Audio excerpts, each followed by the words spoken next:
Entonces hemos visto, perdón, el nivel de significación, el tipo de error, habíamos visto con ustedes, hacer el versus entre la distribución muestral teórica y la distribución muestral calculada. Hablamos del valor, el concepto del valor P, y acá justo con ustedes también creo que acá. Bueno, este creo que incluso también lo hemos mencionado. Bueno, que dentro del concepto del valor P, había que tomar en cuenta que si el valor P, que es en este caso, que ha sido desarrollado conjuntamente con el desarrollo de paquetes estadísticos, veíamos que la comparación o el versus que teníamos que hacer era el valor P versus el alfa. Entonces, por ejemplo, si el valor P es mayor o igual al alfa, la hipótesis nula no se rechaza. Y lo que normalmente nos interesa o normalmente se busca es justamente la significancia. Y la significancia está asociada con, o se refiere a cuando el valor P es menor al alfa. En consecuencia, la hipótesis nula se rechaza. Rechazamos la hipótesis nula, significancia. ¿Sí? Les decía que haciendo en este caso alusión al valor P y previamente estableciendo que la hipótesis nula o imaginando que la hipótesis nula es verdadera o es cierta, ¿no?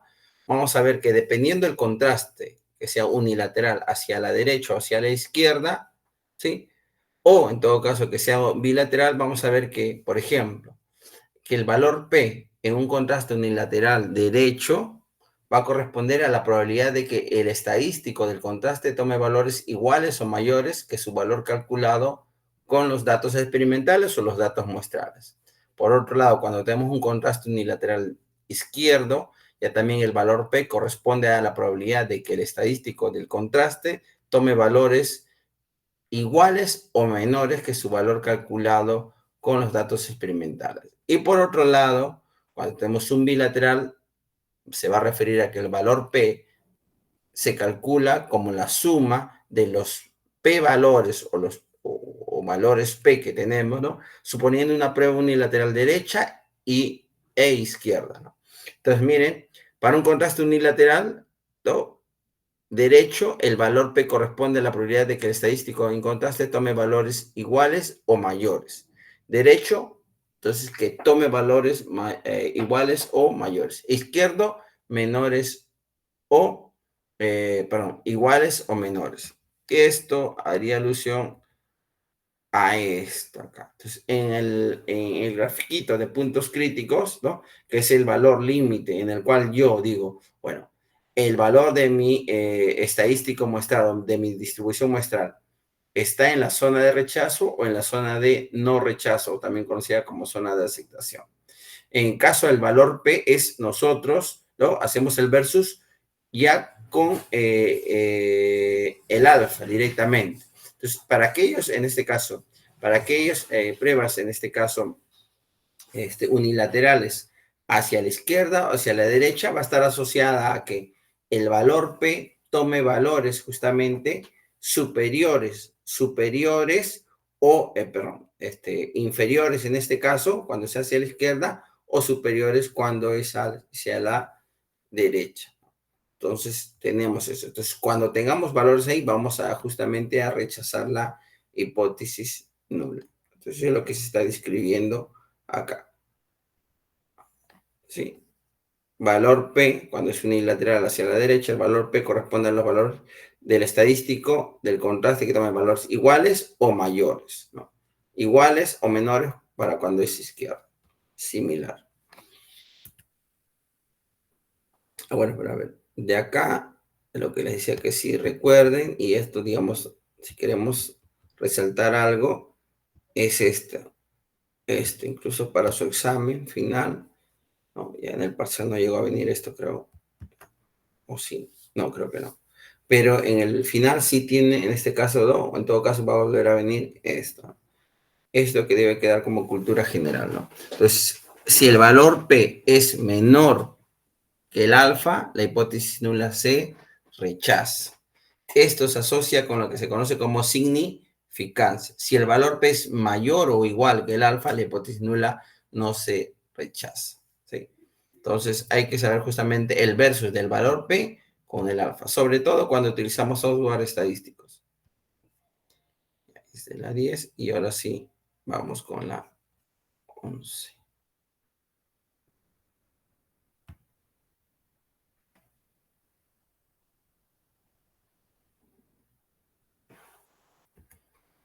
Ya miren, entonces en base a eso se pueden hacer en este caso pruebas de hipótesis y las pruebas de hipótesis, bueno, como ya hemos visto en la presentación anterior, es cualquier afirmación o conjetura que se hace acerca de la distribución de una o más poblaciones.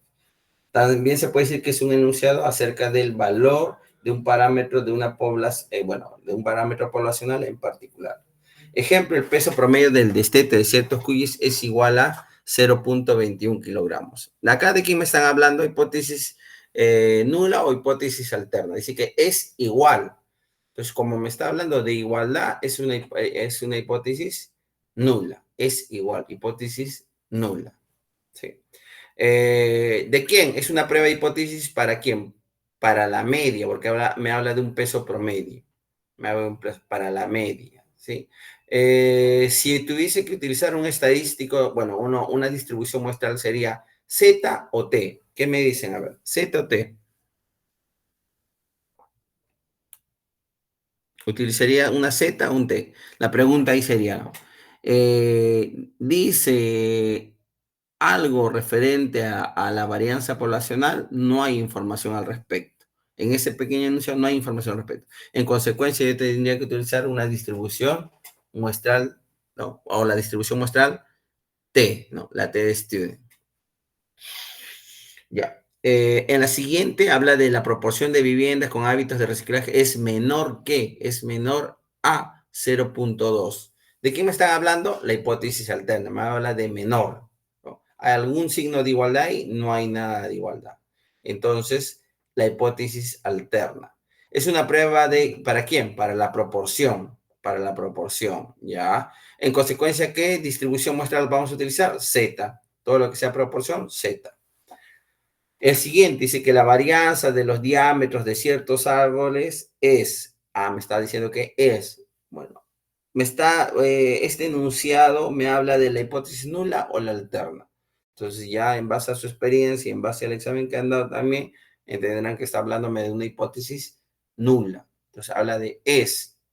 No es necesario poner igual para entender que se refiere a que estamos, o el enunciado habla de que la varianza de dichos diámetros para los distintos árboles, ¿no? Debe ser igual a 0.81.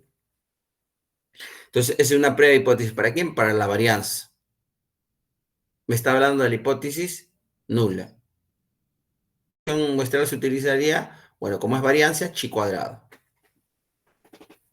Abajo ya es algo, digamos, ¿no? Adicional. Por ejemplo, son iguales los pesos promedios al nacer de dos razas de cuyes. Entonces, dos razas de cuyes son dos grupos. Entonces, esta es una prueba de hipótesis para dos grupos, para dos poblaciones, que se distribuyen normalmente con varianzas iguales. Entonces, ahí me dan las varianzas, ¿no? de estos grupos, ¿no? Entonces, hay que establecer la hipótesis respectiva. Entonces, también se puede hacer. Entonces, recordando la hipótesis nula y la alterna, la hipótesis nula es la hipótesis que se aceptada provisionalmente como verdadera, cuya validez será sometida a verificación. Entonces, nosotros vamos a tomar la decisión de rechazarla o no rechazar la hipótesis nula. Esto en base a la información proveniente de los experimentos o del muestreo que se haya realizado. La hipótesis alternativa o alterna es la hipótesis que se acepta solo en caso se rechace la hipótesis nula. Y en consecuencia también ya sabemos que la hipótesis alterna es en este caso, una suposición contraria a la nula, en realidad complementaria, ¿sí? Complementaria. Es decir, probabilísticamente es complementaria, ¿no? La prueba de hipótesis estadística es el proceso mediante el cual se toma la decisión de no rechazar o rechazar la hipótesis nula. Bueno, ahí está indicando aceptar o rechazar la hipótesis nula. Los tipos de error están asociados justamente o hacen referencia al valor del alfa, ¿no? Entonces, recuerden que el alfa, que se distribuye, bueno, hacia la izquierda, hacia la derecha o hacia ambos lados, ¿no? Denota, bueno, el alfa es la significancia y denota justamente las regiones de rechazo. Entonces están asociados también a un tipo de error en particular. El error de tipo 1 es el error que se comete cuando se rechaza una hipótesis nula que en realidad era verdadera. Y el error de tipo 2 es el error que se comete cuando se acepta una hipótesis nula que en sí era falsa. Entonces, el error tipo 1, cuando rechazamos a la verdadera, y el error de tipo 2 es cuando aceptamos a la falsa. La probabilidad de cometer el error de tipo 1 se denota como alfa. El error de tipo 1 está asociado al alfa, es lo típico, ¿sí? Entonces, ese alfa es igual a la probabilidad de cometer el error de tipo 1, que viene a ser la probabilidad de rechazar la hipótesis nula cuando en realidad esta hipótesis nula era verdadera, ¿sí? Rechazar a la verdadera. Se denomina también nivel de significación, ¿sí? Ese alfa es nivel de significación de una prueba hipótesis a la probabilidad de cometer el error de tipo 1. La probabilidad de cometer ya también el error de tipo 2 se denota como beta, ¿sí? Y la probabilidad de cometer el error de tipo 2, bueno, ¿no? O beta es igual a la probabilidad de cometer el error de tipo 2 y también es la probabilidad de aceptar la hipótesis nula cuando en sí era falsa. Entonces, hemos aceptado ahí a la falsa. Y empecemos con la descripción de las distintas pruebas de hipótesis. Entonces, les decía previamente que en intervalos de confianza, por ejemplo, ayer el límite inferior o superior eran idénticos, ¿no? El armado, digamos, o la fórmula o la relación que les manifestaba en la pizarra y que hice un resumen, ¿sí? Esas mismas, haciendo un reacomodo y despejando el valor de z, ¿no? me daba el valor del estadístico calculado, que vamos a utilizarlo, les decía, o que se utiliza en pruebas de hipótesis. Miren ahí, podemos ver los enunciados. Hay en este caso, ¿no? Hay un Z, por ejemplo, y lo mismo para el Z, para el T, para el chi cuadrado, para todos, hay que despejarlo. Entonces, miren, ahí está, hablamos de un Z calculado. El Z de la tabla o el Z teórico es el valor que nosotros obtenemos, ¿no? Bueno, de las tablitas, ¿no? O del software que lo podemos calcular directamente, pero el Z calculado es el valor que obtenemos en función a nuestros datos. Entonces, miren, esta es una prueba de hipótesis para la media. En situaciones que no se conoce la varianza poblacional, utilizamos Z, pero cuando la varianza poblacional es desconocida, hay que utilizar la prueba TD-Student, ¿sí? Acá está en rojo, ¿no? Una salvedad. Se dice que también que la distribución Z se puede utilizar incluso cuando la varianza poblacional es desconocida, pero siempre y cuando el tamaño de muestra, el N, sea grande, ¿sí? Pero como hemos visto, normalmente en los experimentos ese N no es tan grande, ¿sí? Entonces, normalmente cuando hacemos un experimento, por lo menos para experimentación, ese N es pequeño. Entonces, de frente nos vamos al T. ¿Sí? Entonces, veamos justamente la aplicación de prueba de hipótesis para la media poblacional. Entonces, empezamos con esta, ¿no? Prueba de hipótesis para la media cuando se conoce la varianza, cuando es conocida. Entonces, si se conoce la varianza, entenderán que vamos a utilizar la distribución Z. Y lo que vamos a hallar es, bueno, el Z de la tabla y lo vamos a contrastar con el Z calculado, ¿no? Entonces, miren, ahí está, la ganancia de pesos promedio de 16 cerdos sometidos a una determinada dieta en un determinado periodo fue de 17.1. Bueno, se desea comprobar, mira, si es posible afirmar que esta dieta produce una ganancia de peso promedio inferior a 18. ¿De qué me están hablando? Inferior, es decir, menor a 18. Me están hablando de la hipótesis alterna. Me dice que trabaje con un nivel de significación del 5%, en consecuencia, si es 5% es el alfa, ¿no? Suponiendo que la variabilidad del peso es conocida igual a 4. Datos de frente, ¿no? ¿De qué me hablaban? De la hipótesis alterna, menor a 18. En consecuencia, la nula es mayor o igual a 18. Otros datos, la significancia es 5%. ¿Cómo será esta prueba? ¿Unilateral o bilateral? Entonces, nosotros nos fijamos para ver si es unilateral o bilateral a la alterna. Es unilateral y hacia la izquierda, ¿no? Menor hacia la izquierda. ¿Sí? Entonces, el alfa no se divide, entonces el alfa sigue siendo 5%. En consecuencia, ¿no? La confianza es el 95%. Bueno, el alfa y la confianza son complementos, ¿no? Complementos para ser 100%. La confianza es 95%. Listo, en base a esto ya tenemos la información. El Z de la tabla, ¿no? Este menos 1.64, lo hallamos buscando en la tablita, ¿no? Simplemente con un valor de alfa igual a 0.05, ¿sí? En decimales. O en el software, ¿no? Igual, utilizando el valor en decimales 0.05 para Z.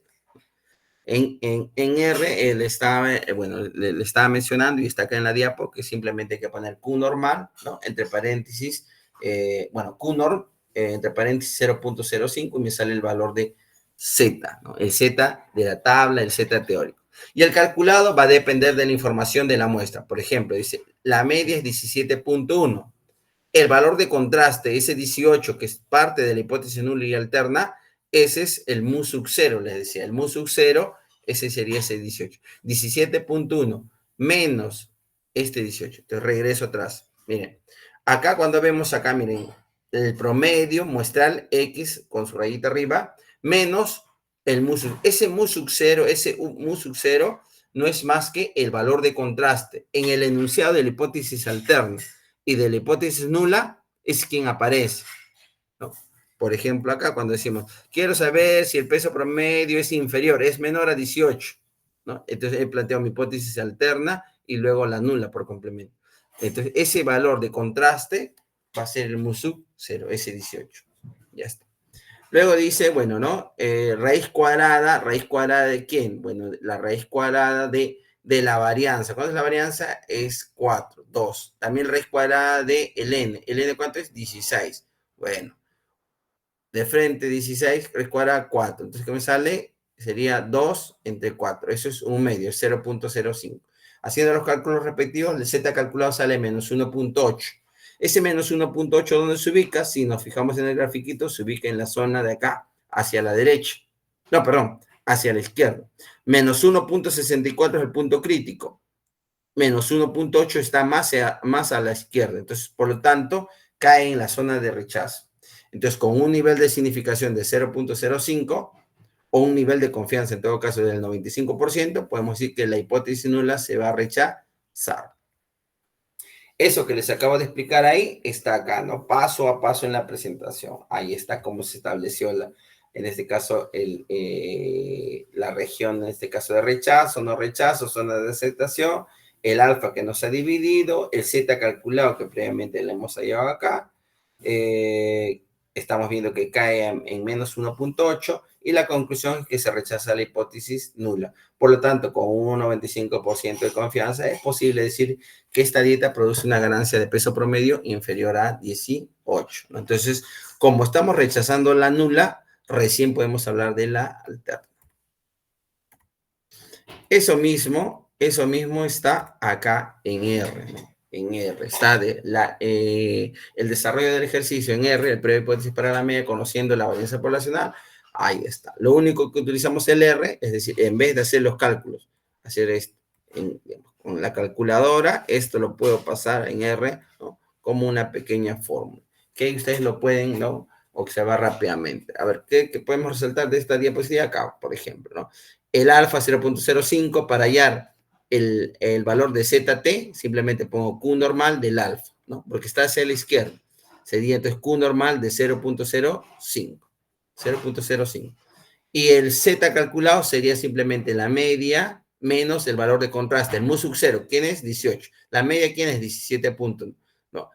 Todo esto entre la raíz cuadrada de la varianza poblacional entre n. Bien, todo esto que acá que está en R, ya automáticamente para un siguiente ejercicio lo único que hay que cambiar son los datos de entrada. Y ya tengo generalizado el cálculo del Z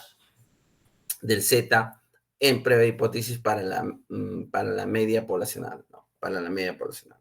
Esa es una manera, y la otra manera es utilizando esta región, bueno, esta región crítica, ¿no? Simplemente es reacomodar entonces la fórmula, ¿no? Partiendo de una media, y esto se parece mucho a lo que estábamos viendo como intervalos de confianza, ¿no? Entonces, reacomodar de una manera sencilla, y lo que vemos es justamente, ¿no? Que cuando hacemos un reacomodo, esa región crítica me sale 16.27. ¿Qué me está diciendo? Me está diciendo que tentativamente el promedio, ¿no?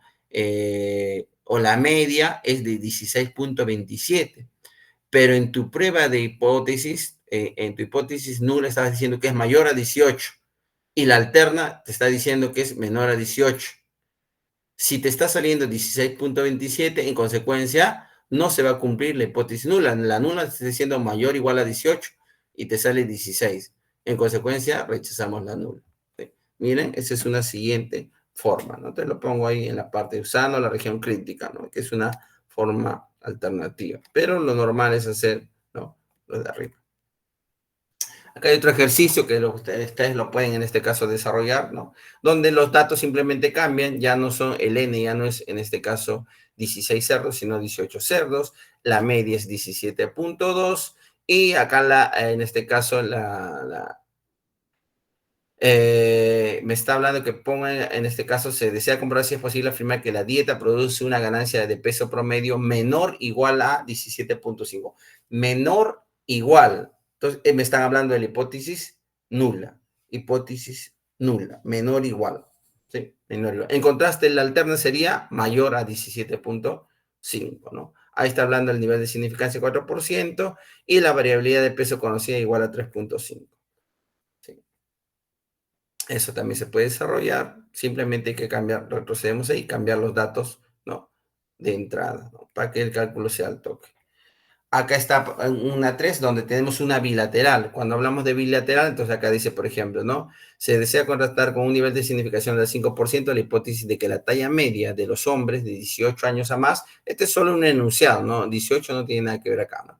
O más años de un país, es decir, los mayores de edad, por no decir los mayores de edad, ¿no? Es igual a 180 centímetros. Es igual a 180. Entonces, me estaba hablando de quién? De la nula. Entonces, la alterna sería diferente a 180 centímetros. Suponiendo que la desviación típica de las tallas en la población vale 4, entonces me está dando el valor de la desviación típica, ¿no? Contraste la hipótesis frente a la alternativa de que es distinta la media. Bueno, ya eso se suponía. Si está afirmando acá igualdad 180, bueno, la alterna sería que sea distinta. Nivel de significación 5%, perdón, 5% equivalente a 0.05. El supuesto es que es una muestra aleatoria y la población es normal. Se conoce también la varianza poblacional, según el enunciado, se conoce y es igual a 4. ¿Sí?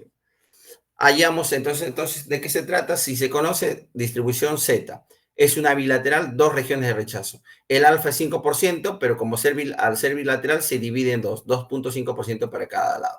Tendré dos puntos críticos, basta hallar uno por simetría en el Z, es el mismo valor. Entonces, hallamos cualquiera, ¿no? Por ejemplo, menos 1.96, para el otro lado 1.96. Eso lo podemos hacer con la tablita, o con el R o con cualquier otro software.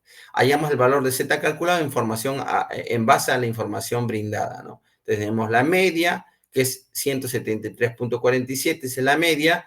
El valor de contraste es 180, ahí está, el mu sub 0 es 180, y luego simplemente la raíz de 16 entre 15, ¿no? Todo esto me da un Z calculado de menos 6.32. ¿Dónde está ese valor?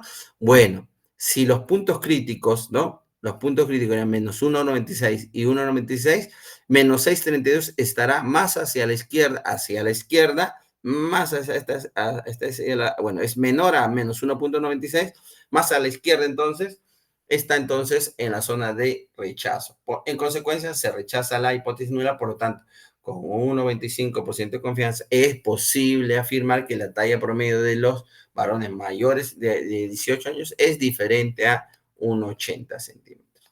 Ahí está la forma de hacerlo, el cálculo en R. Acá está entonces, ¿no? Este es otro ejercicio en el cual podemos ver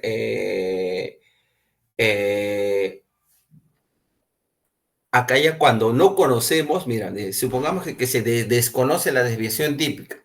Bueno, hablar de la desviación típica poblacional se supone, ¿no? Entonces, bueno, si se desconoce la desviación típica poblacional, también se desconoce en consecuencia la varianza poblacional, ¿no?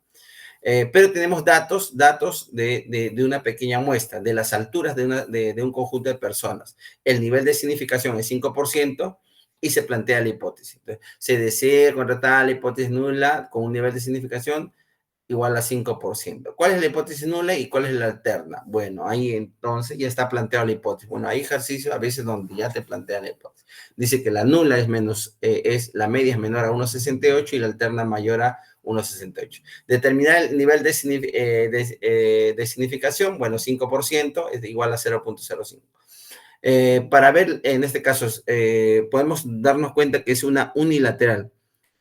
Y si observamos a la alterna, vamos a ver que es hacia la derecha. Ahí está, el alfa no se divide. Hacemos el cálculo el t, perdón. Al no conocer la varianza poblacional, utilizamos t de student.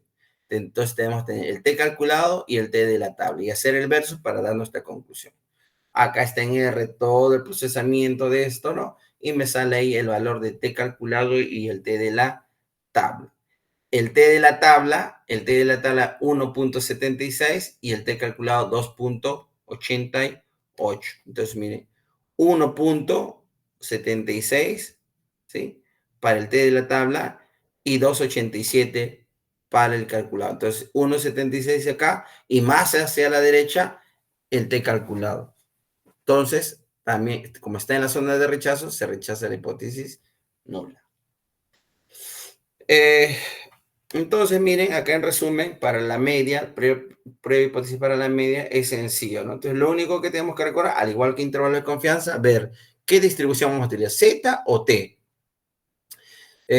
Plantear adecuadamente las hipótesis. Por eso, ¿no? La clase anterior, no, ni previo al examen consolidado 2, ¿no? El objetivo era plantear las hipótesis adecuadamente, plantear las hipótesis. Por ello también se hizo énfasis que en el examen, ¿no? Iba a venir varias preguntas de prueba de planteamiento de hipótesis, porque luego viene el cálculo, ¿no? Que estamos viendo ahora, ¿no? Que está bien explicado en la presentación. Miren, de la misma manera que hay prueba hipótesis para la media, también hay prueba hipótesis para la proporción. De la misma manera, acá de la muestra que necesitamos, necesito la proporción, ¿no? La proporción, nada más la proporción y el n, por supuesto, proporción y n. Creo que también eso sí vino en el examen. Por ejemplo, para hallar, por ejemplo, ¿no? Intervalos de confianza es similar.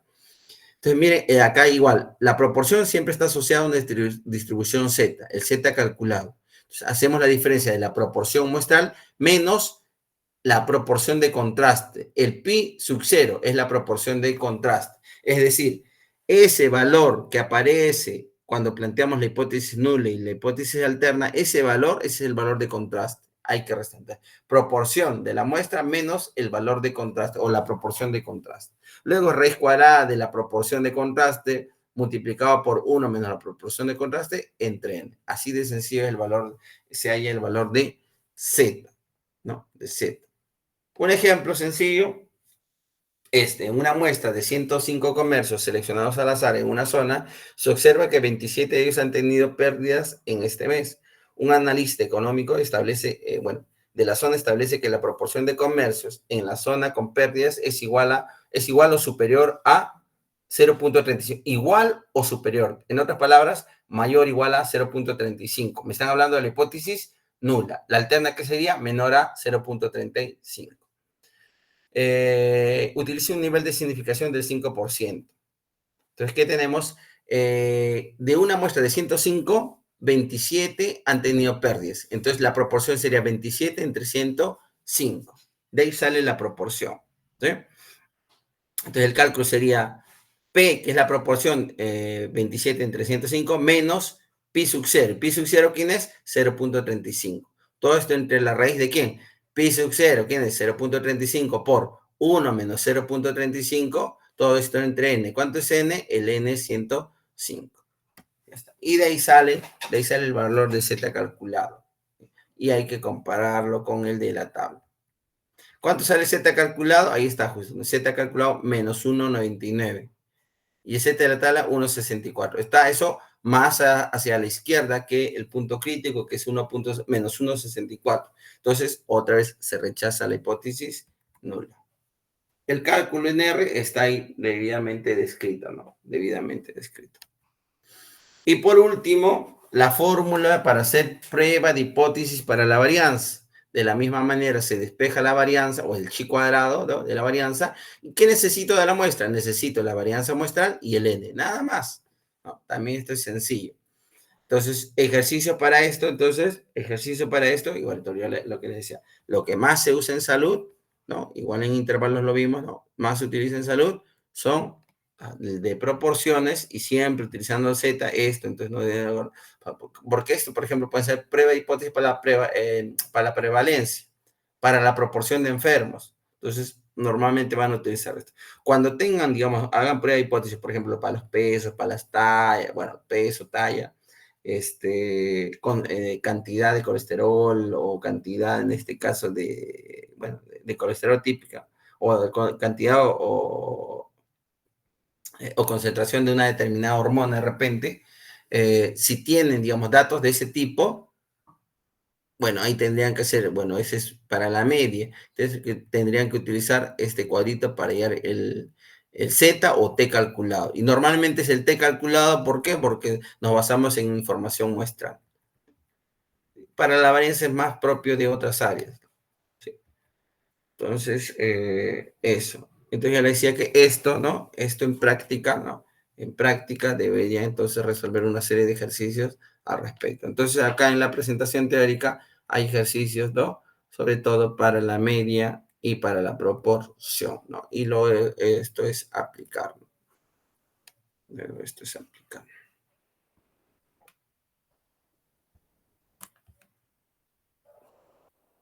¿Sí? Sobre todo acá entonces le decía el énfasis en teoría a hallar no, establecer en este caso, ¿no? De manera correcta, ¿no? O plantear de manera correcta tanto la hipótesis nula como la alterna.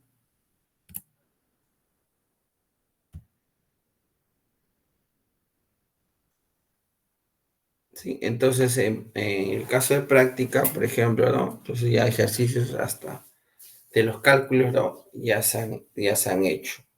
Bueno, en el caso del grupo que tengo ya hemos hecho. Y en el caso, bueno, de los otros se supone también que ya están avanzando, ya han hecho o ya han terminado todo lo que son ejercicios para pruebas de hipótesis, ¿no? Ya sea para la media, para la proporción o para la varianza. Ahora, como último de la unidad 3 está en este caso las pruebas no paramétricas. Entonces, aquellas pruebas donde, recuerden que para hacer estas pruebas de hipótesis, o estos cálculos, ¿no? Previamente, entonces, incluso hay una presentación de las pruebas de normalidad. Si se cumple o no se cumple la normalidad. Hay modos de evaluar cuantitativamente, ¿no? Cuantitativamente podríamos hacerlo mediante la prueba de Shapiro-Wilk o la prueba de Kolmogorov-Smirnov, ¿no? O gráficamente mediante el gráfico de Kukuplov.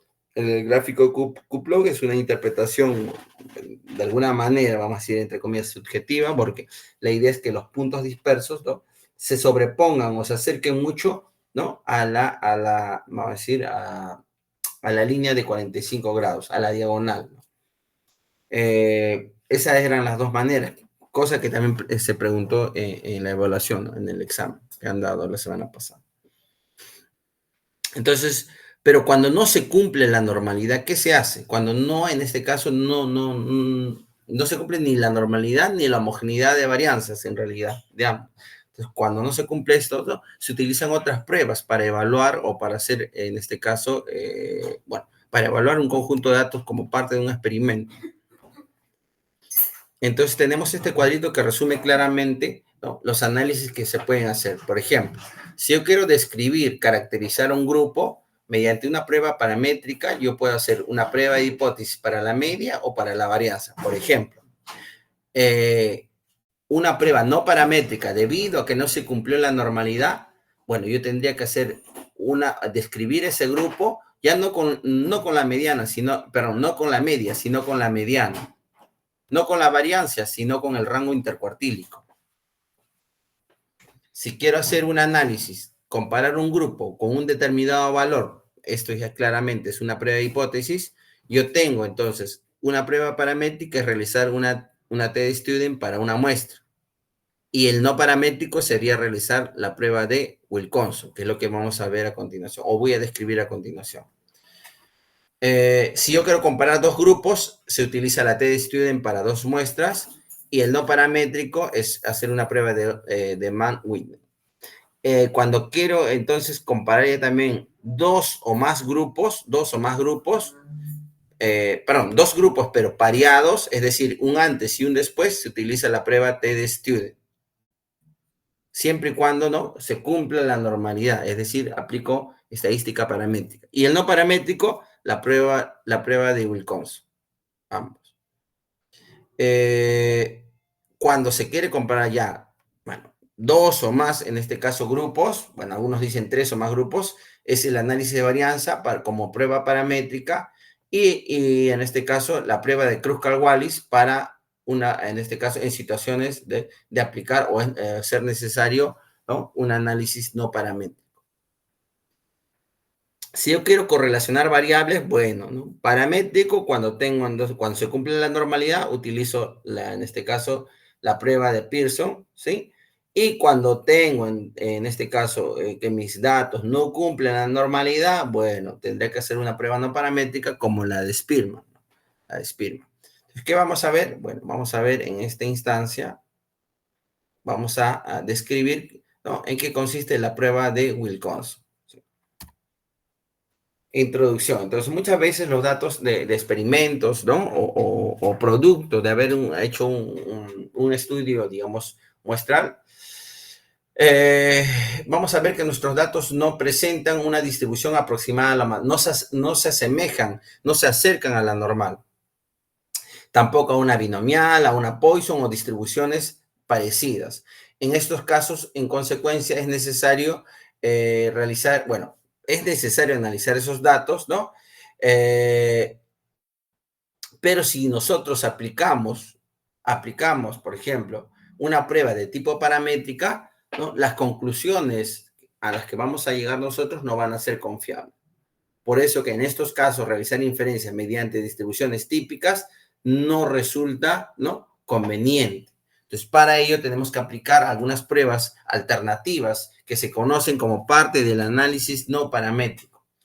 Entonces, anteriormente recordarán que hemos visto o se ha usado la media, la varianza o la desviación estándar para realizar estimaciones, ¿sí? Incluso no solo para intervalos de confianza, sino para las pruebas de hipótesis. Entonces, basándonos en esas distribuciones de densidad como la normal y la binomial, por ejemplo, ¿no? Y normalmente la normal, ¿sí? O sea, lo común es basarnos en la distribución normal en este caso, y sus distribuciones asociadas, ¿no? En cambio, en la estadística no paramétrica, el parámetro de posicionamiento hacia el centro de la distribución de mayor utilidad es la mediana. Entonces, los cálculos que hemos hecho hasta ahorita, tanto en intervalos como en prueba de hipótesis, han estado asociados a la mediana. Pero ahora, ¿no?, cuando estamos haciendo un análisis no paramétrico, la medida de tendencia central a utilizarse es la mediana, ya no la media. Entonces, ya no la media. Entonces, y como medida de variabilidad ya no vamos a utilizar la varianza, sino más bien al rango. O sea, como medida de variabilidad, como medida de dispersión, se utilizará el rango en vez de la varianza. Algo importante es que la distribución de datos debe corresponderse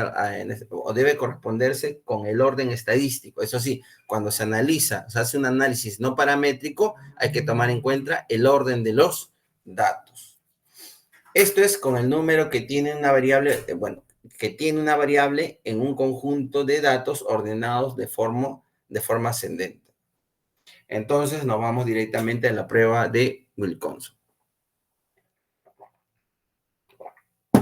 Esa prueba de Wilcoxon es una prueba no paramétrica de comparación de dos o más muestras relacionadas, que cumplen las siguientes características. Por ejemplo, no necesita una distribución normal o asociadas. El nivel ordinal de la variable también debe ser dependiente.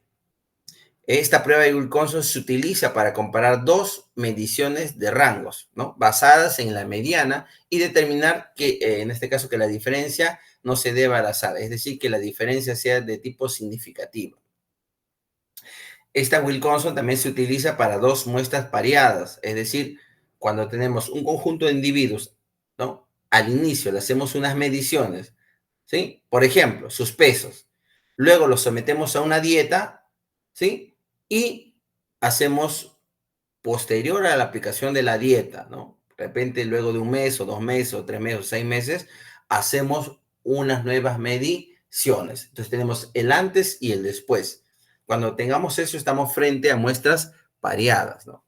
Entonces podemos entonces analizar, bueno, y si no se cumple en este caso la normalidad, bueno, utilizamos la prueba de Wilcoxon. Si los datos sí cumplen la normalidad, bueno, utilizamos la TD Student. La TD Student para comparar dos medias, en este caso pareadas. Bueno, dos muestras pareadas, ¿no? Que puede ser para la media normalmente, ¿no? Si hablamos de pesos, ¿no? O alturas, bueno, medias pareadas. Es la homóloga no paramétrica de la prueba TD Student, bueno, lo que le estoy mencionando ahorita. ¿Cuáles son las hipótesis a plantear cuando se realiza la prueba de Wilcoxon? Bueno, la hipótesis nula te dice, no hay diferencias entre las observaciones pareadas. No hay diferencias. ¿Qué quiere decir? Si no hay diferencias es porque son iguales. Entonces van a ver en los libros que dicen, no hay diferencia entre las observaciones pareadas. Pero lo que te está diciendo, bueno, que las observaciones pareadas son iguales. Recuerden que la hipótesis nula se asocia a la igualdad.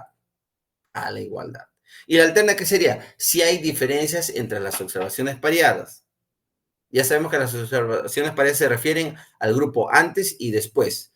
Antes de haber aplicado de repente, ¿no? Un método, un ensayo, o bueno, ¿no? A ver, antes del experimento y después del experimento. Eso es pareado. Es el mismo grupo que ha recibido un determinado tratamiento. Entonces, eso es, en este caso, ¿no? Grupos o muestras pareadas o observaciones pareadas. Entonces, en la hipótesis alterna dice que si hay diferencia. ¿Qué quiere decir? Que antes de aplicar un tratamiento, antes de aplicar de repente, ¿no? Un experimento y el después son diferentes. Entonces, la hipótesis alterna, recuerden que se asocia a diferencia, a diferencia. La nula a igualdad. ¿Sí? Pueden plantearse entonces pruebas, también hipótesis de tipo unilateral. Entonces ahí tendrán que ustedes encontrar enunciados como menor igual, mayor igual, en la hipótesis nula, y en la alterna tendrías que utilizar, ver en este caso enunciados como menor o mayor. ¿Sí? O sea, también se puede hacer, ¿no? Pero lo común es justamente decir, estos grupos son diferentes, no hay diferencias o sí hay diferencias. Eso es lo típico. Pero también se podría hacer lo otro. Pasos para realizar la prueba de Wilcoxon. Bueno, acá están descritos los pasos, ¿sí? Pero en práctica, por ejemplo, es directo, ¿no? Es directo. Acá están los pasos descritos, pero en práctica, por ejemplo, acá lo tengo, acá está, al desarrollo en R, es recontra directo. Pero vamos a describir ahí los pasos. Primero, se ordenan las observaciones pareadas bueno, y se obtienen las diferencias de cada pareja. Te recuerdo, si tenemos un conjunto de individuos, 20 individuos, primero Mario, luego Luis, luego María. Entonces, yo tengo el dato de Mario, por ejemplo, ¿no? Su peso, 70 kilos, se le aplicó una dieta. Luego tengo Mario, esa dieta hizo que suba a 75, subió 5 kilos, ¿no? Entonces, más bien esa dieta, ¿no? Ha rebotado, no le ha hecho efecto. Pero de repente para Luis, sí, en este caso, ¿no? Tenía 68 kilos y luego de la aplicación de la dieta, bueno, ya tiene sus 63, 64 kilos. Entonces tenemos, entonces yo no puedo combinar el dato de, digamos, ¿no? Del después de Mario con el de Luis. Tiene que ser Mario antes, Mario después. Luis antes de la dieta, Luis después de la dieta. Entonces, tiene que estar en ese orden. Entonces, se ordenan las observaciones pareadas y obtener las diferencias de cada pareja de datos, ¿no? El del antes y el después. Ordenar las diferencias en función a los rangos, es decir, vamos ordenando, ¿no? En función a los rangos, como valores absolutos, sin importar el signo, pero de manera que los signos conserven el signo correspondiente a la diferencia. Luego, obtener una sumatoria de los distintos rangos cuyo signo es menor perdón, es el menos frecuente. Por ejemplo, si el signo es positivo, se considera efectuar sumatorio. Sin embargo, la sumatoria mencionada finalmente pierde el signo. Entonces, si bien el signo te sale positivo y tú debes considerar hacer sumatorias, ¿no? Al final de hacer las sumatorias, ¿no? Dejamos de lado el signo. Si se trata de muestras pequeñas, comparar el valor obtenido con los valores críticos de la tabla de Wilcoxon. ¿Qué más? Se distribuyen las muestras mayores que 25 bajo la curva normal, ¿no? Y por tanto calcular el valor de Z, en referencia al cual se debe consultar la probabilidad de diferir con respecto al promedio en la tabla de probabilidades asociadas y decidir si se acepta o rechaza la hipótesis nula. Acá justamente hay un cuadrito donde tiene, bueno, un ejemplo donde tiene los pacientes, paciente 1, paciente 2, hasta el paciente 2. Tengo el peso antes y el peso después. ¿Cuál es el ejemplo? Si se desea estudiar la efectividad de cierta dieta, para ello se toma una muestra aleatoria de 12 mujeres adultas en un grupo de edad de 35 a 40 años, se toma el peso en libras, el antes de iniciar la prueba, bueno, o la dieta, y al mes de haber realizado dicha dieta. Los resultados se muestran a continuación y se utiliza un alfa de 0.05, es decir, 5% de alfa. Ahí está el antes y después están debidamente ordenados. La hipótesis nula dice que no hay diferencias entre el peso de las mujeres, ¿no? Antes de iniciar la dieta y luego de haberse sometido a la dieta. Y la alterna es que, bueno, sí hay, ¿no? En este caso, diferencia. El peso al mes de realizar la dieta es inferior al peso inicial. Bueno, este sería si vamos con una, en este caso, unilateral. Podemos hacer eso. Entonces, esto, por ejemplo, esos datos los podemos llevar a R y de frente sale. Por eso que está en una subsiguiente diapositiva, están, en este caso, cómo podemos ingresar estos datos. Está como un ejemplo mucho más chiquito, ¿no? Un ejemplo 2, por ejemplo, si se desea probar si hay diferencias en el nivel del estrés laboral de los trabajadores de una empresa antes y después de implementar un programa de mejoramiento del ambiente laboral. Entonces, bueno, se evalúa el nivel, en este caso, de estrés laboral antes de aplicar este programa. Entonces, teniendo esos valores, se ordenan, ya saben, se ordenan, se hace una tablita y luego de aplicar en este caso, este programa de mejoramiento, en este caso, del ambiente laboral, también se les evalúa, bueno, la tablita y en el orden correspondiente para cada uno de los trabajadores, ¿no? Entonces, se mide el estrés, ¿no? En una escala, por ejemplo, que puede ser la escala de no tengo estrés, bajo estrés, medio estrés y alto estrés, ¿no? O muy alto incluso. La resolución, bueno, es un problema de comparación. Bueno, el programa de mejoramiento, la variable es independiente del programa de mejoramiento del ambiente laboral. Hay dos grupos relacionados: estrés antes y después del programa. La presencia del estrés antes del programa y, en este caso, cómo se sienten luego del programa. La variable dependiente es el nivel de estrés laboral.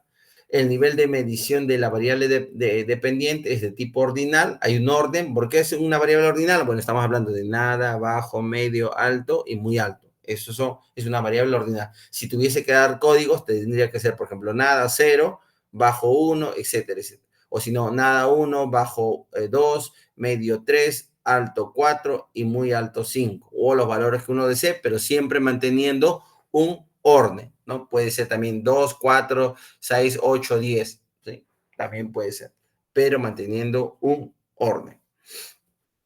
¿Qué más? La hipótesis nula dice que no hay diferencias, es decir, son iguales en el nivel de estrés laboral al inicio, ¿no? Y después del programa de mejoramiento del ambiente laboral. Listo. La prueba estadística es la prueba de hecho, que es la prueba de Wilcoxon, la que debemos aplicar, y la regla de decisión será que si el p-valor es menor al alfa, se rechaza la hipótesis. Por eso les decía, como cultura general, cuando vean que el p-valor es menor al alfa, rechazamos la hipótesis nula. ¿Sí? Por eso hago énfasis, está resaltado ahí incluso. Eso debería. Ustedes en algún momento van a leer artículos, de medicina y van a ver que han hecho experimentos, ensayos, etcétera, y van a ver siempre, van a ver el p-valor menor al alfa y el alfa, por ejemplo, el típico alfa es 0.05, ¿no? 5%. Si el p-valor es menor al alfa, ustedes dirán, se rechazó la hipótesis nula. Salió significante. Son conceptos o términos que van a tener que ustedes, digamos, utilizar dentro, digamos, ¿no? De su análisis de diferentes artículos que van a revisar seguramente. Si hacen tesis, con más razón.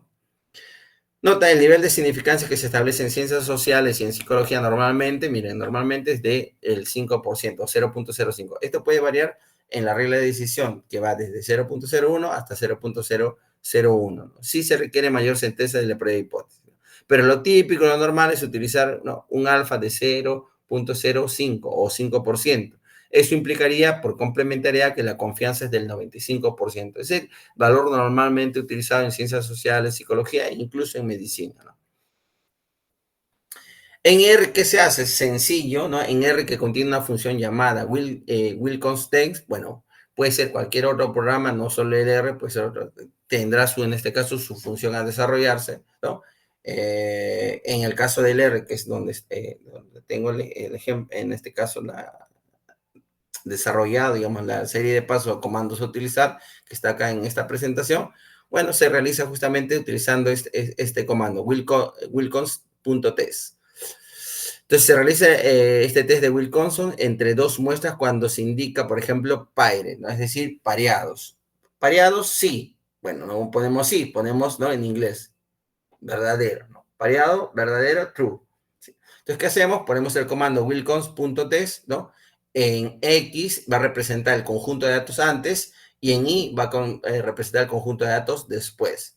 En R ya sabemos que lo que se crean es objeto. Entonces, debo tener un objeto que tenga antes y después. En ese ejemplito, por ejemplo, antes tiene en este caso, los valores 2, 5, 4, 6, 1, 3. Y después es otro conjunto de datos que tiene los valores 5, 6, 2, 7, 1, 6. Ya está. Alternativa dice, ¿no? Comparación, ¿no? De dos, ¿no? En este caso, la alternativa, que es en este caso una de las opciones dentro del test de Wilcox, considerando, bueno, ¿no?, un mu igual a 0 y en este caso pareado, sí, vamos, verdadero, pareado. Entonces, poniendo esos datitos de frente, ¿no?, sale el valor en este caso, de este test de Wilcox, ¿sí? Antes y después. El p-valor, miren, sale 0.27. Al salirme el valor 0.27, y yo digo, la pregunta es, ¿cuánto fue el alfa que estaba considerando? Lo normal, utilizar 0.05. Como el p-valor es mayor a 0.05, entonces no podemos rechazar la hipótesis nula.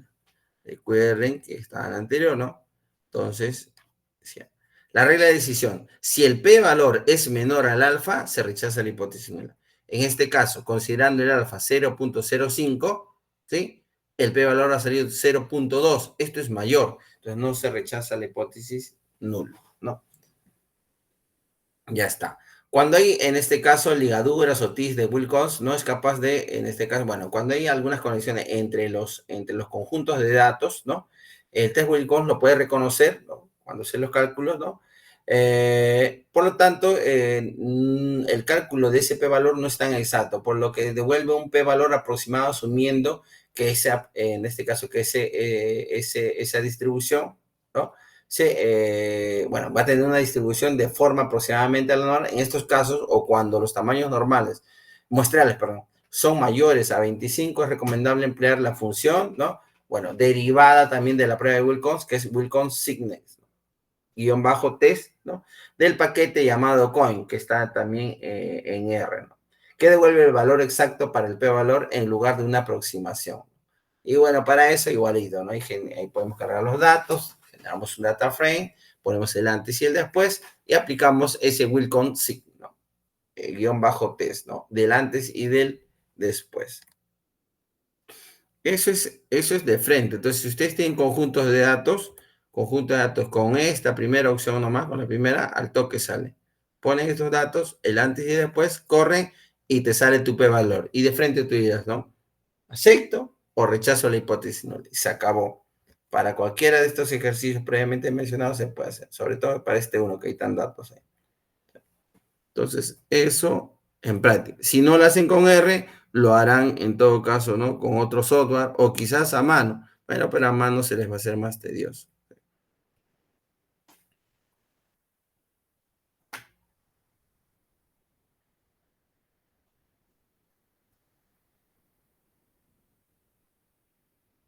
Este es el 12.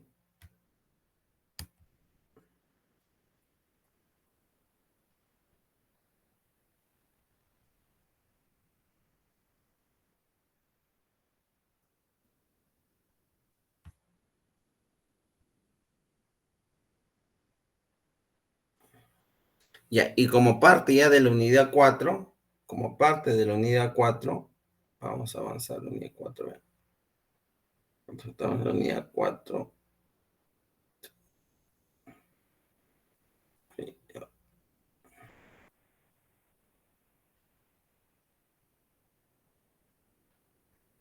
sí, hay que avanzar a la unidad 4, entonces.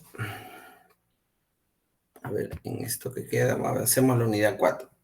Vamos a ver entonces, sí, sobrado, este es pequeño, creo. A ver. Sí, la unidad 4. Ya, sí. Miren, como parte de la unidad 4 está la prueba chi cuadrado de bondad de ajuste, la prueba chi cuadrado, la prueba de asociación y tablas de contingencia. Bueno, en la unidad 4 se ve prueba de hipótesis de asociación, análisis de varianza y regresión. Entonces, vamos a ver en esta oportunidad las pruebas de, en este caso, asociadas a chi cuadrado. La otra semana hacemos análisis de varianza. Y por último, ya en la semana 15 vamos a ver regresión. Regresión. Entonces, estas partes ya son las partes aplicadas. Si se dan cuenta, en la segunda unidad de prueba, intervalo de confianza, prueba hipótesis, son las partes aplicadas. En cuanto al chi cuadrado, que vamos a ver entonces, es una prueba estadística. Ya hemos, bueno, ya hemos tenido un acercamiento, ya hemos visto cuándo vamos a utilizarla. Entonces, acá vamos un poquito a profundizar en lo que ya hemos mencionado antes. Entonces, es una prueba estadística para evaluar la hipótesis acerca de la relación entre dos variables. Se utiliza normalmente cuando quiero ver, ¿no?, si dos variables de tipo categóricas tienen alguna relación. ¿Tendrán relación, sí o no?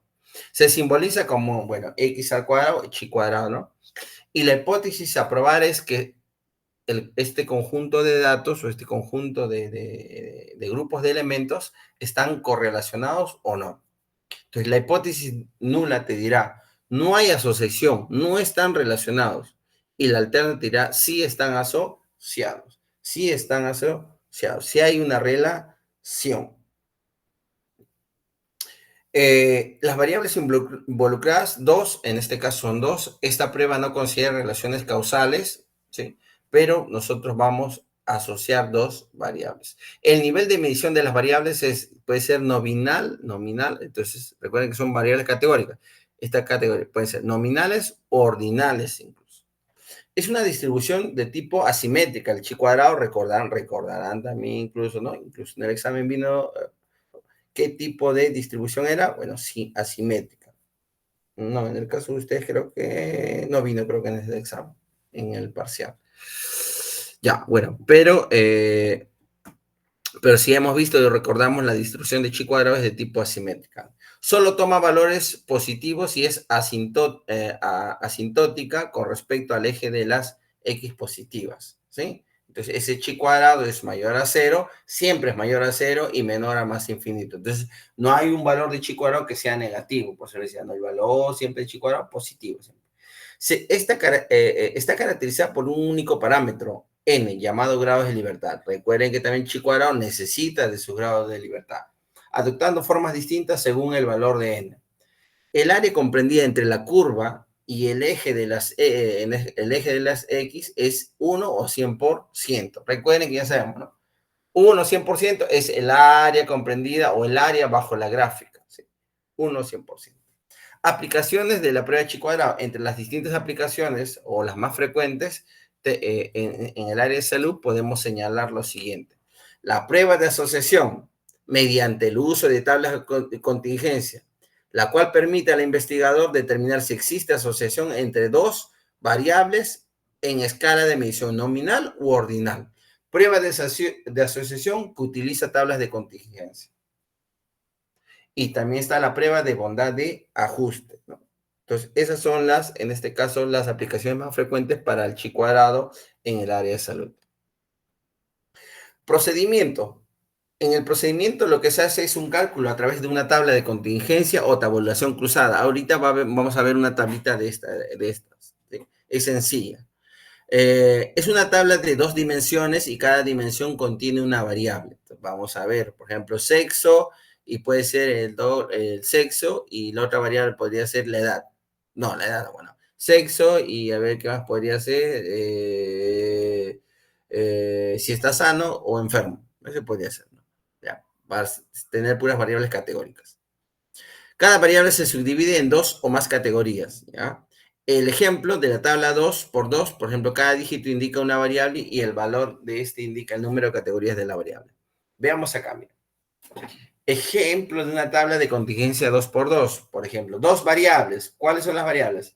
COVID, ¿tiene o no tiene? Y sexo, no, varón o mujer. Ya está. Cada variable son dos categorías. La variable COVID, si tiene o no tiene, y sexo, si es masculino o femenino. Entonces yo puedo ver, hago una prueba o una tabla de contingencia, ¿sí? Hago una tabla de contingencia justamente para hacer una prueba de asociación. Estará asociado, ¿no? Habrá una asociación, ¿no? Entre el sexo, ¿no? Entre el sexo, ¿no? Y el COVID, es decir, habrá una dependencia, habrá una relación que diga, bueno, por ejemplo, ¿no? Que mira, ¿no? La mayoría de varones le da COVID, ¿no? O no, esto está más asociado a las mujeres. O sea, podremos asociar el sexo y el COVID. ¿Tendrá una relación? ¿Tendrá una relación? Entonces, eso se puede analizar mediante un chi cuadrado, haciendo una tablita de contingencia, ¿no? Un análisis de asociación. La tablita de 2 por 3 podría ser de la misma manera, una variable podría ser sexo y podría ser también COVID, pero ya no como categoría. Si te dan cuenta en esta primera tablita de arriba, ambos son categorías. COVID, ¿tiene o no tiene? Sexo, masculino y femenino, categóricas. Ambas son categóricas. Pero miren, en la tabla de 2 por 3 tengo sexo, que es categoría, masculino y femenino, y luego tengo COVID, pero ya no sí, no, sino leve, moderado y severo, que son variables ordinales, ¿sí?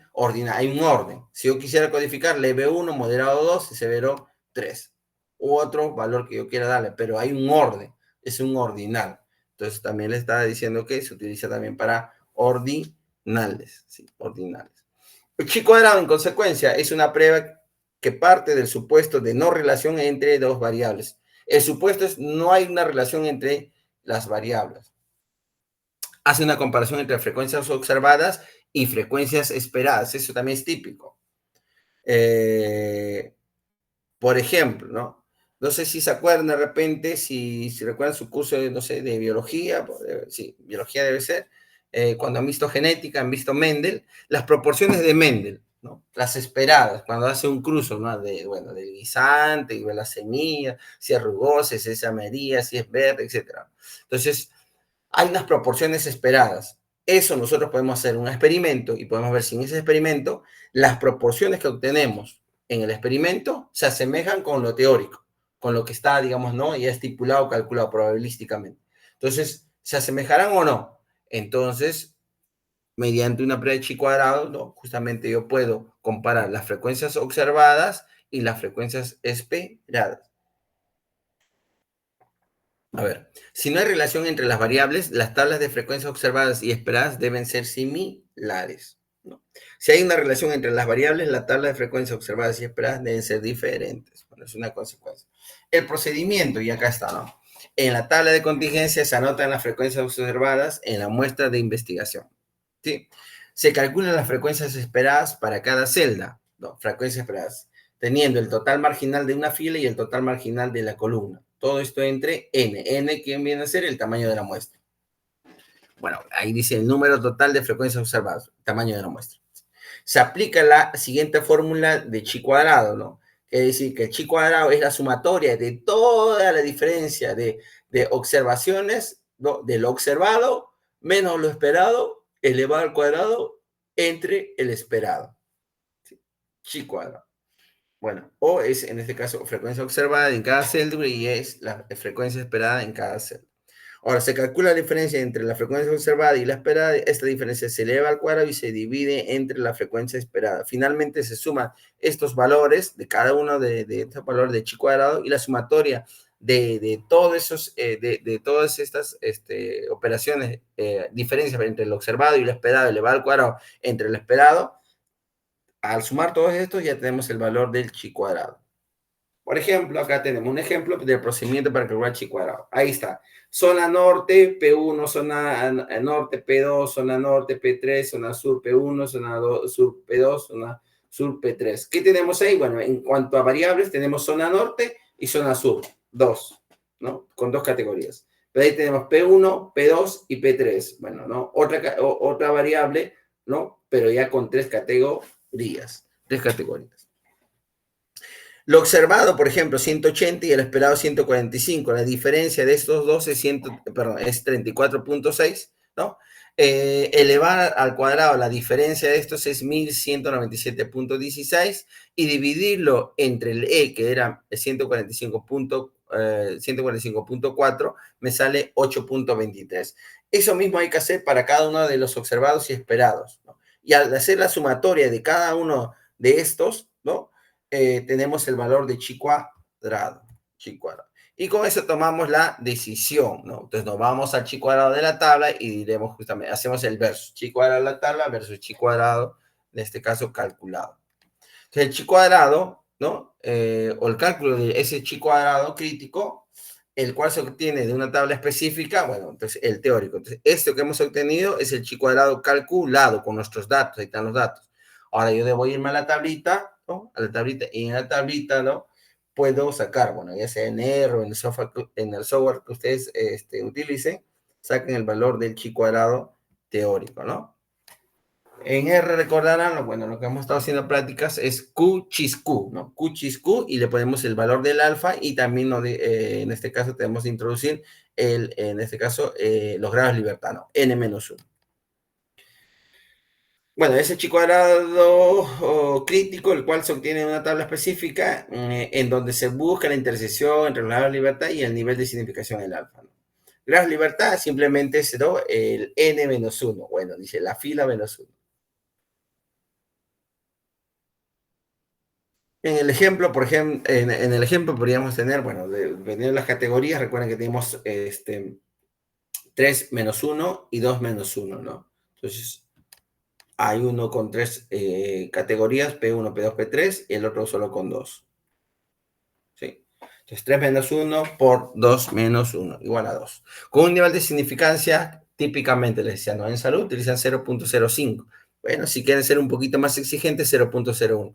Con los grados de libertad, vamos a la tabla y tenemos el valor del chi cuadrado teórico. La región de rechazo, bueno, está constituida por todos aquellos valores del chi cuadrado iguales o mayores al chi cuadrado crítico. Si nuestro valor calculado de chi cuadrado es igual o superior al de la tabla, decimos que las variables están relacionadas y ese chi cuadrado fue significativo. Bueno, el chi cuadrado fue significativo. En nuestro ejemplo, por ejemplo, tenemos que el chi cuadrado de la tabla es 5.991 y el calculado es 47.33. ¿Sí? Entonces, teniendo el de la tabla, ya podemos hacer el versus. Como el valor calculado para nosotros es muy superior al de la tabla, es muy mayor, entonces decimos que el chi cuadrado salió significativo, es decir, están relacionados. Notas adicionales cuando uno quiere utilizar el chi cuadrado. Mientras mayor sea la diferencia entre el valor, entre los valores observados y los esperados, mayor será el valor de chi cuadrado y aumentará en consecuencia, por tanto, la probabilidad de rechazar la hipótesis nula. No se pueden, en este caso, no se puede usar la prueba de chi cuadrado cuando el valor esperado de alguna celda es menor que 5. En este caso se debe usar la probabilidad exacta de Fisher. Esa es una recomendación. Ahora, la suma de las frecuencias observadas debe coincidir con la suma de frecuencias esperadas. Eso también. Entonces, cuando se hacen en este caso las tablitas, la suma de las frecuencias observadas y esperadas deben ser similares, ¿no? Entonces, esto debe ser igual a esto. Debe ser igual a eso. ¿Qué otra utilidad o utilización tienen las tablas de contingencia, ¿no? Las tablas de contingencia. ¿Para qué se utilizan? Bueno, cuando se hacen análisis también descriptivos, ¿sí? Podemos entonces utilizar las tablitas de contingencia, ¿no? Y quizás sea lo más típico, pero podemos sacar más provecho, ¿no? De estas tablitas de contingencia, ¿no? En base a, bueno, algunas observaciones que se hacen en la presente diapositiva, ¿no?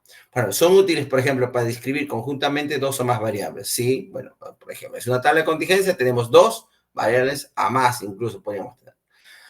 Esto se hace convirtiendo las frecuencias observadas en frecuencias relativas o porcentajes. Entonces, la frecuencia observada lo vamos a convertir a relativo o porcentaje, que es lo mismo. En una tabulación cruzada puede haber 3 tipos de porcentajes respecto a cada celda. Por ejemplo, el porcentaje en relación al total de frecuencias observadas, el porcentaje en relación al total marginal de la columna y el porcentaje en relación al total marginal de cada fila. Veamos un ejemplo. El sexo puede ser masculino o femenino. Sexo masculino o femenino. Y la preferencia por una clínica, la clínica A o la clínica B. Y ahí podemos encontrar masculino, femenino, ¿no? Preferencia por la clínica A, el masculino 25 y por la clínica B 40. En el femenino, preferencia por A 25, por la B 60. Con eso se pueden sacar una serie de porcentajes. Mira, ahí está ese mismo cuadrito, este mismo cuadrito, llevándola ya a porcentajes. Masculino y femenino, clínica A, clínica B. Podemos sacar porcentajes, por ejemplo, 25%, 38, 50. ¿Qué representa eso? ¿Qué representa? Entonces, vamos a ver. Por ejemplo, podemos decir que una cuarta parte de la muestra está constituida por hombres que prefieren la clínica A. Si nosotros sumamos todo, mira, si sumamos todo, retrocedo acá, se ve más rápido. 25 más 25, 50, ¿no? 25 más 25, 50. A ver, espera, acá, creo que se pasó. 25, 25, 40, 10. Ah, ya, acá sí. No es 60, es 10, sí, este es 10. Ese es 10. 25, 25, 40, 10. Acá este está correcto, ¿ya? Entonces sería 100. ¿Yo qué puedo decir? Bueno, de 100, todo el total es 100. De ese 100, 25. ¿25 cuánto representa? 25 de 100 es 25%. Eso es para el caso de los masculinos y la clínica A. Femeninos, clínica A, también. 25 de 100, 25%. Listo. Ya, y así podemos tener. Entonces, la primera línea es el porcentaje general, ¿no? 40, que sería 40% de un total de 100. 10, 10% de un total de 100. Entonces, una primera descripción podría ser, ¿no? Una cuarta parte de la muestra está constituida por hombres que prefieren la clínica A, se refiere a esto. Yo también puedo decir, una cuarta parte lo constituyen las mujeres que prefieren la clínica A, ¿no? El 40% de varones prefieren la clínica B. El 10% de las mujeres prefieren la clínica B. Así podemos tener. Ahora dice, más en este caso, perdón, una cuarta. El 10% son mujeres que prefieren la clínica B. El 10% son mujeres que prefieren la clínica B. Bueno, eso es lo que ya les había dicho, ¿no? La descripción de la primera línea, el 10%. Dice, más del 60% de los hombres prefieren la clínica B. Más del 60% de varones prefieren la clínica B. Más del 60% de los varones prefieren la clínica B. Más del 60%. Entonces, ¿cuántos varones prefieren la clínica B? Más del 60%. Entre otros enunciados que podemos sacar. Solo sacando estos pequeños porcentajes, miren. Y eso sería todo en cuanto a la contingencia, en este caso el chi cuadrado, las aplicaciones. Igualito, la idea es que de eso, ¿no? Hagan diferentes ejercicios, ¿no? En práctica, ¿no? Ejercicios, que son sencillos también, ¿no? Los cuadritos, ¿no? Pero énfasis, sí, yo recomendaría que hay énfasis en la prueba de Wilkinson, ¿no? En la prueba de Wilkinson, porque normalmente se trabajan grupos pareados, ¿no? Grupos pareados. En salud se utiliza mucho grupos pareados. Y las pruebas de contingencia sí son más fáciles de hacer, ¿no? Las tablitas de contingencia con chi cuadrado son más sencillas de realizar, ¿no? No hay gran complicación.